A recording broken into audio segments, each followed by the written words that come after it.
What's up, guys? We're here at the Frankfurt airport. The adventure begins.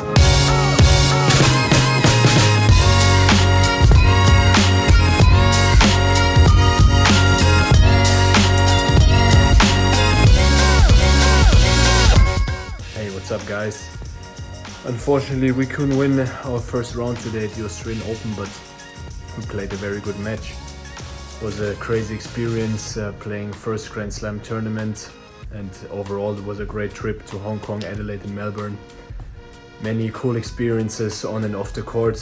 Also crazy how it's over already, how the time flies, heading back to Europe tomorrow. I wanted to say thank you for all the messages and the support. I really appreciate it, and I hope you're as excited as I am for what 2024 will bring. As you've all seen, we lost in the first round of the Australian Open.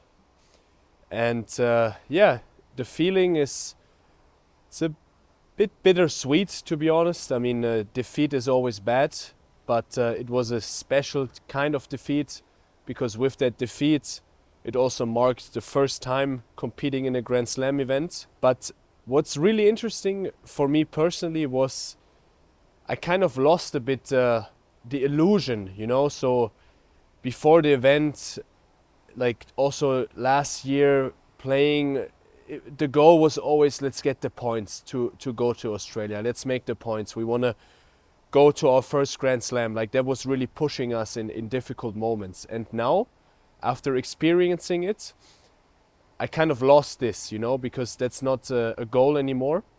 It was also as if I lost something, like a certain type of motivation, and I also had to deal with this. Like, after the tournament, I was really a bit empty, not in a negative way, but more in like a neutral way. Like, I was like, okay, like this was something I wanted to achieve. Of course, there's more I want to achieve, but still, this was a big thing I wanted to do since I was a child. Dealing with it, that I did it, even though it was not as I've imagined or as our team had imagined to go really deep in the tournament. Still, it was a milestone, and it was a milestone that kept us going, kept me going for many months last year.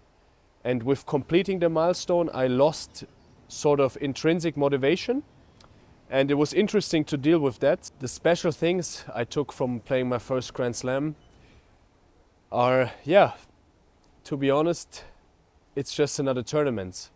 Definitely the setup is much better than on the future level, challenger level. Like, we had every type of food you can imagine, nice lounges, you see all the big players, you know, former players. The stadiums are unreal. Also, it's in the summer in Australia, which gives it a whole other vibe. But to be really honest, it's just another tournament. That's what I maybe sadly had to realize for myself.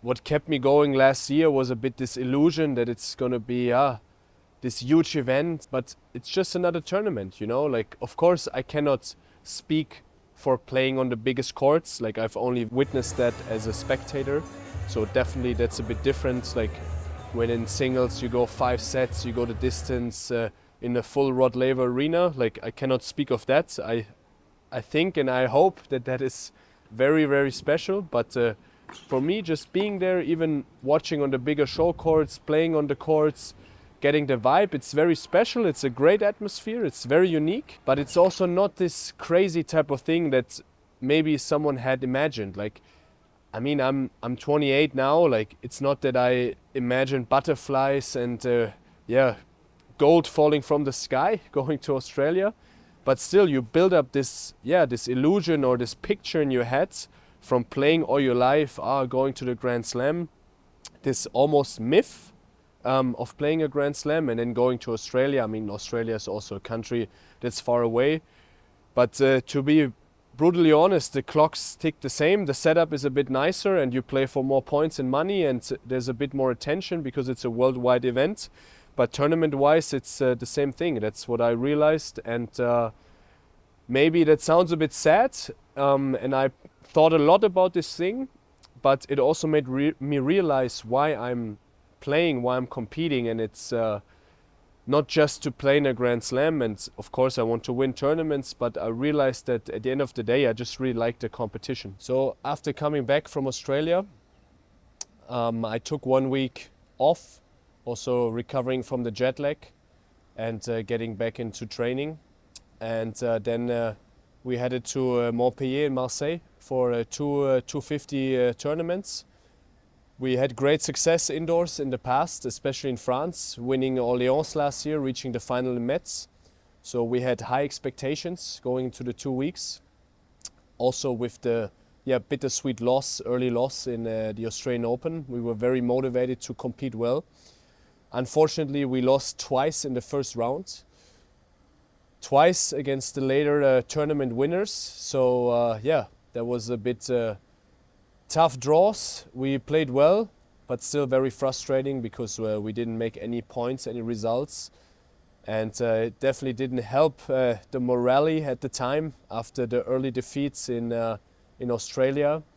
So that was definitely not easy to deal with for our team, especially after having such continuous success last year, winning tournaments, reaching finals almost every other week.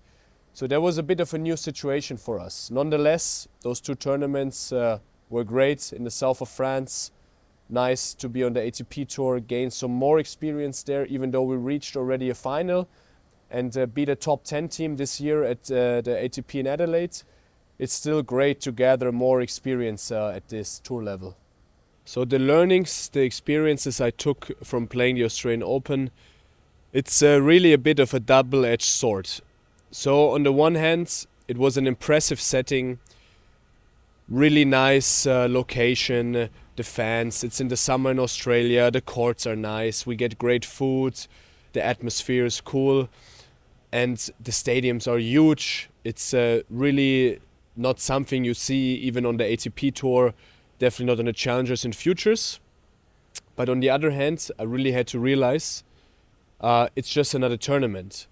It's not that I arrived there, played a slam, and it was maybe this big thing that you have to be afraid of or that is so mystic.